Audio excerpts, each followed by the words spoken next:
Hey friends, if you wish to fix error opening file for writing on your Windows computer, then please watch this video. I will guide you to the resolution. So the first solution is to run the file as an administrator. But before this, let us try and understand this error at the first place. So we are unable to open a setup file for the installation of a program. For example, I have three setup files here. Let's say this one, Opera. So right click on it, select show more options and then click on run as administrator and give it administrator permissions.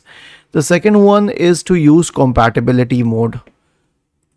How do we do this? Right click on this and select show more options. Select properties and then go to the compatibility tab. Check this box, run this program in compatibility mode for, and choose the highest program here, which is usually Windows 8 till now. Click on apply and then on OK, and then right click on it and then show more options and then run as administrator.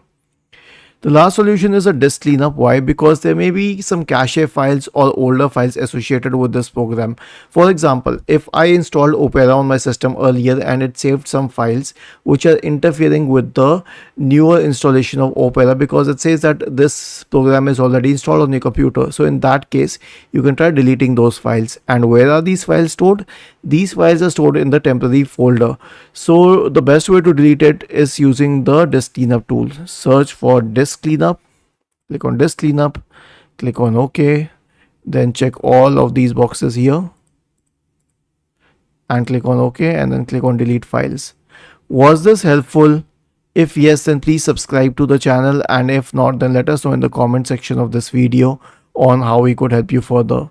Thank you for watching this video and have a nice day.